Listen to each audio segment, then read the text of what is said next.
delivering hope. A massive relief effort begins to reach desperate tsunami victims. But flash floods compound the misery in some areas. The story of an American family safe at home after surviving the tsunami. And a sneak peek at what pop culture promises for the new year.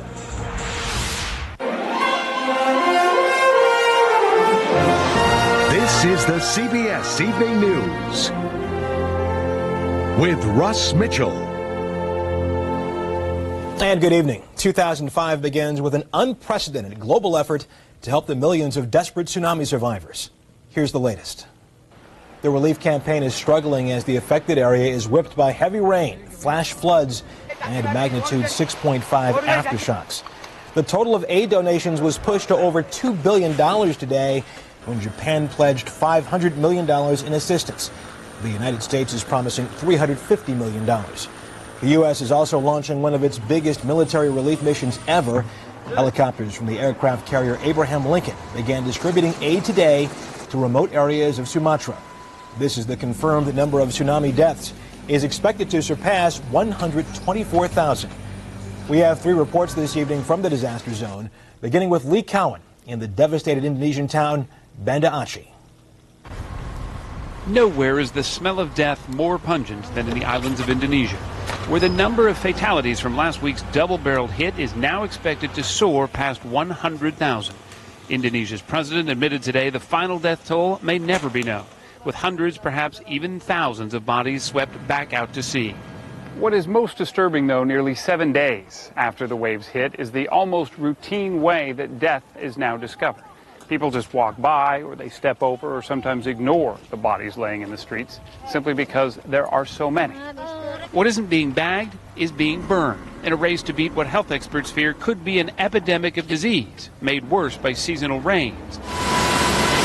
Desperately needed aid is beginning to arrive, with shipments now coming in from U.S. helicopters in the Indian Ocean. But food and water are beginning to stack up at the island's airport, in part because there's little or no way to distribute it. Even though the food's here, it's hard to get it out to the people who need it. I think so. A television station here was hoping to transport some of the aid itself to the hardest hit areas. But before they got out the door with it, a line of needy had already formed. People are coming here. They're looking for food. And we just cannot say no. And even if the food does arrive here, the island is still woefully unprepared to deal with the other cleanup, the mud and debris, acres of it everywhere. That will be the cleanup after the bodies. Russ? Lee, with many of these areas still inaccessible, how do authorities plan to get aid to the folks living there? The problem is the logistics and some of the infrastructure in order to get those supplies out to places they need it. There are bridges out, there are roads out. We're talking about an effort that's not just going to be getting food to one place. It's going to be helicopters making airdrops. It's going to be boats making sea drops in order to get to these very inaccessible areas. So this is a huge, huge effort, not just on one level, but a host of them. Lee Cowan in Banda Aceh, Indonesia. Take care and thank you. Secretary of State Colin Powell and Florida Governor Jeb Bush are headed to Indonesia tomorrow. UN Secretary General Kofi Annan follows later in the week. Today, the first wave of American military muscle arrived in the region, bringing supplies and hope. Barry Peterson has the latest from Thailand.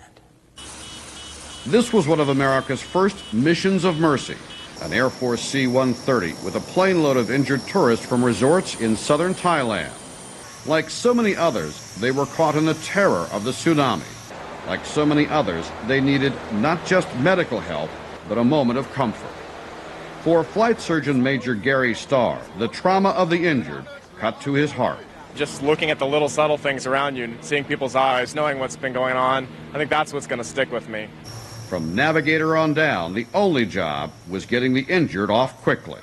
We all put in 110% to get those passengers on and get them here as quickly as possible so they can get home to their families. This is the part of the rescue that is fueling hope, that foreigners still listed as missing are being found in rural areas, evacuated here to Phuket, and still alive. But while there is American help from the air, some say there is little on the ground. Ian Sobieski is doing everything he can to find a friend, Carol Shellhorn, and he's angry about getting so little assistance from U.S. officials. If you call the American Embassy, no one picks up the phone. What is helping the many so desperate for news or food or just water is that Thais volunteered by the hundreds. No one had to call them. Like Cha Long, who drove 10 hours through the night. They need help. This is my home. I'm born here. Foreign aid is now flowing in. Rescue teams from dozens of countries like Malta and Japan and France, some heading for the worst-hit areas.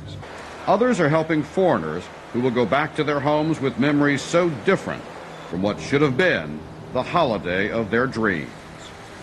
Barry Peterson, CBS News, Phuket Airport, Thailand. More evacuations today in Sri Lanka after heavy rains pounded the already flood-soaked island. Almost 1 million residents have been displaced, and as Alan Pizzi tells us, the wait for help could get longer. They're a common sight now along Sri Lanka's coast road. Small clusters of neighbors who are refugees on the spot where their houses once stood.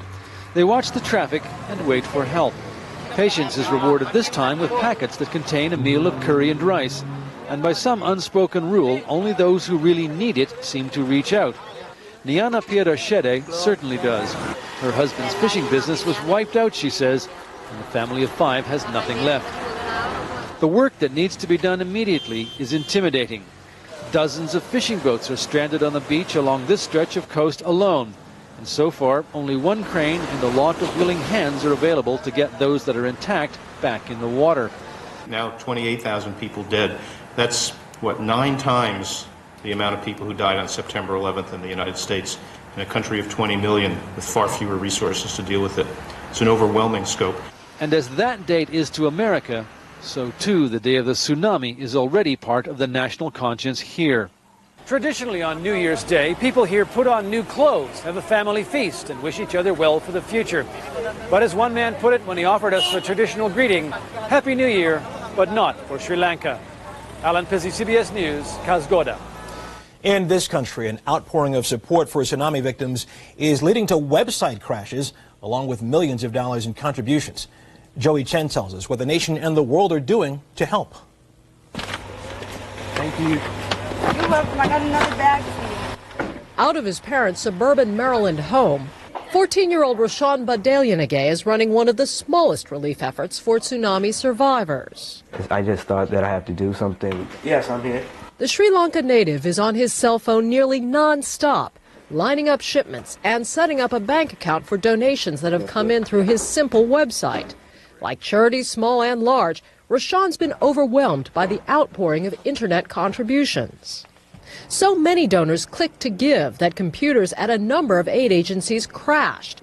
The Red Cross has received more than $47 million in contributions, more than half over the internet. $10 million has been promised to AmeriCares, 3/4 of it on the web. You'd like to make a contribution? Internet pledges to Operation USA were up from an average 3 a day to 2,000 by Thursday. The outpouring contrasted sharply with the initial approach of the Bush administration, which this week cautiously stepped up its original $15 million contribution to $35 million, then $350 million just yesterday. That puts the U.S. near the top of the world donor list. Japan pledged $500 million today. But in the end, contributions from ordinary people could rival what any individual country will give. This is one of those disasters like the African famine of 20 years ago, which spurred We Are the World and Do They Know It's Christmas, where the private relief groups are outspending the governments. The White House is now trying to recover from its slow start by sending its most popular figure in the international community, Colin Powell, along with the president's brother, Governor Jeb Bush, to the region to assess needs and to see what else the U.S. can do. Russ? Well, Joey, in light of the tragedy, does the White House plan to call for any special observances in this country? Well, there are no plans for the president to visit the region himself at this point. He will be back here at the White House tomorrow from his holiday break, and he has ordered that flags here at the White House and at federal facilities all over the country be lowered to half-staff for a week beginning tomorrow in honor and remembrance of the tsunami victims. Joey Chen at the White House. Thank you. The tragedy in Asia was on the minds of many as the new year was ushered in last night. As we hear from Kelly Kobiea, the new mood was reflected in subdued celebrations around the world. It's the one night the whole world throws a party. But this year, the world's heart just wasn't in it. I can't find word for it because you can't find word for it. Mixed with the fireworks and midnight kisses were somber reminders of a world in mourning. Across Asia, millions lit candles, not fireworks, and filled churches, mosques, and temples instead of town squares. No parties here. We have cancelled all the New Year Eve celebrations as a mark of respect to the dead. Only prayers and tears. It was a national day of mourning in Indonesia and Sri Lanka, where there is too much sadness to celebrate. And half a world away in Finland and Sweden. Nearly 4,000 tourists from Scandinavia are still missing. We feel a part of it more than we used to. In the hundreds of cities where celebrations did go on, partiers paused for a moment of silence for the dead and opened their wallets for the millions who survived. Hong Kong's party turned into a fundraiser, and Australians donated nearly $1 million in a matter of hours. We have a very great responsibility to do what we can to help our neighbours and our friends. A time when the world usually unites in celebration. This year, 6 billion people are brought together by grief. Kelly Kobiella, CBS News, New York. Still to come on tonight's CBS Evening News. Whining and dining for some, but little for others. The economy in the new year. The stock market closed out 2004 in positive territory thanks to a late year rally. For the year, the Dow gained more than 3%. The NASDAQ was up more than 8%. But how will the economy do in 2005? Trish Regan has some answers in tonight's Weekend Journal. Hi, Trish. Hi, Russ. Well, Wall Street analysts believe the economy is on an upswing, but many Americans aren't seeing the benefits. There's a growing divide between the haves and the have-nots. As Americans cheer in 2005, Wall Street is counting on a strong start to the new year. What is your expectation for 2005? Well, I think 2005 is going to be a good year. But while traders believe it's going to be a good year, small business owners aren't convinced. We went back to George Bosler's wine shop in New York City, where we've gone for the past 3 years, using him as an informal indicator of how the economy is likely to fare in the coming year. For 2005, it's the tale of two economies. Anything you recommend, I'm good. It's the best. One economy with people who have money to spend, the other with people struggling just to get by. I think people who have the buying power and want good wines, they're going to buy. People who are a little worried about their jobs, they may temper it down a little bit. For the millions of Americans still looking for work, a $5, $10, or $20 bottle of wine is a luxury. Have we had an increase in jobs? And when they report the increase in jobs, they're reporting very low-paying jobs. Do you know what it's like to make $5 or $6 an hour? Economists worry there's not enough new jobs being created for middle-class workers. The vast majority of jobs in the middle, that giant middle that would really help bolster consumer confidence, that's where we've been lacking. Meanwhile, the war in Iraq and tax cuts have caused the federal deficit to swell to an all-time high. Princeton University professor Paul Krugman says this could make foreign investors nervous. What is the danger with going into more debt? The big risk is that we will lose the confidence of international financial markets. Again, we have a big budget deficit anyway. We're counting on mostly foreigners to buy that debt. What if they decide that America's looking a little bit too much like a banana republic? Then the Fed would have no choice but to jack up interest rates in order to keep foreign investors from taking their money out of the U.S. That would mean higher credit card rates. Bad timing, considering many Americans are already maxed out on plastic. Russ? Well, Trish, are there any bright spots at all for 2005? There are. In fact, consumer confidence is up, and overall the economy grew by 4% this past year, a strong showing. The question now is, will that growth and confidence put more Americans back to work this year? Russ? Trish Regan, thanks a lot. Still to come on tonight's CBS Evening News. Look familiar? It's also the face of things to come in 2005. On the CBS Weather Watch, New Year's Day brought almost balmy temperatures across the east, but to the Midwest and Plains it brought a winter storm with almost a foot of snow and near blizzard conditions expected in North Dakota. In Iowa, freezing rain covered roads with a dangerous layer of ice. What's the forecast for the year ahead in the ever-changing world of pop culture? Jerry Bowen looks into how Americans of all ages will keep themselves entertained in 2005. If last year left you feeling overexposed, out of control, and a little on edge, take a deep breath and a first look at the faces of Pop Culture 2005. After waiting patiently for 3 years, Star Wars fans will get their reward when the final film in the series debuts in theaters this May. And the future looks good for Harry Potter fans, too, with a new book this summer and another film due in November. Are you ready to begin? 2005 will be brimming with blockbusters. Good news for the film industry after 2 years of declining attendance. There's all sorts of competition for people's attention. And, you know, the movies have suffered a little bit. One big competitor, video games, which, if you haven't been paying attention, don't look like this or this anymore. Today's video games immerse players in complex virtual worlds, and they're happy to stay. When people buy these games for $50, they're spending their entire weekend playing these games, and that's time taken away from other forms of entertainment. Time and money. Video games are a $10 billion industry. One game alone, Microsoft's Halo 2, took in over $100 million in a single day. Video games are also attracting celebrities. One of the late Marlon Brando's final roles was recording dialogue for an upcoming Godfather game. Until that day, accept this as a gift. The small screen will have its share of big stars. Actress Kirstie Alley makes fun of her weight problems in her new show, Fat Actress. And I'll be back. Martha Stewart makes good on a promise with plans for a new syndicated talk show once she gets out of jail. And did someone say celebrity trial? Robert Blake's continues and Michael Jackson's gets underway with 4,000 prospective jurors being screened for the panel. The ultimate in reality programming. Jerry Bowen, CBS News, Hollywood. Coming up next on tonight's CBS Evening News, back from the tsunami, an American family's harrowing tale of survival. That's the restaurant. Finally this evening, Americans who cheated death in the tsunami disaster are arriving home with incredible tales of survival. Sharon Alfonsi talked with one Texas family who discovered this holiday season what was truly important.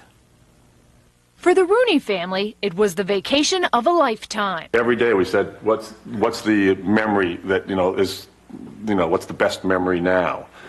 Every day was something different. Pat Rooney, his wife Sarah, and their 3 children had taken Thailand by storm. But as they gathered on the beach, they decided to do something unusual. It was our last day in paradise. Let's just relax, not do anything major. Mother Nature, of course, had other plans. Where's my daughter? Pat Rooney shot this video just moments after the tsunami struck Riley Bay Beach. For us, it was just like a flat bay turned into a wall of water out here. It was more not so much the actual sea itself, the sea of people running my way, just mass hysteria all at one instant moment. And in that hysteria, stay together, stay together. The Rooney's oldest son had become separated from the family.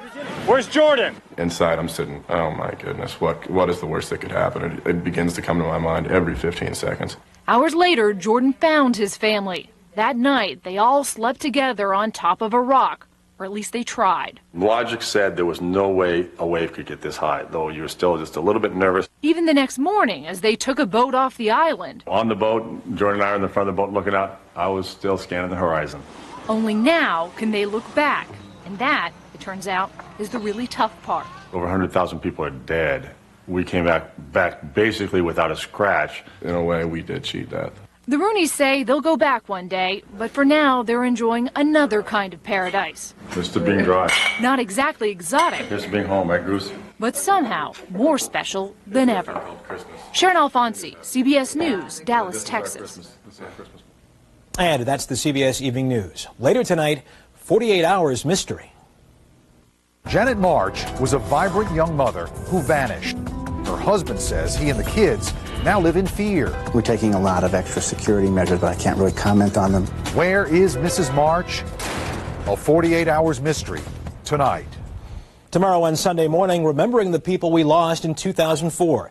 Then on Face the Nation, Secretary of State Colin Powell. Thanks for joining us this Saturday evening. I'm Russ Mitchell, CBS News, New York. Good night. For news 24 hours a day, click on CBSNews.com. Brought to you in part by Walmart, where you can find everything you and your family need at everyday low prices. Walmart, always low prices, always.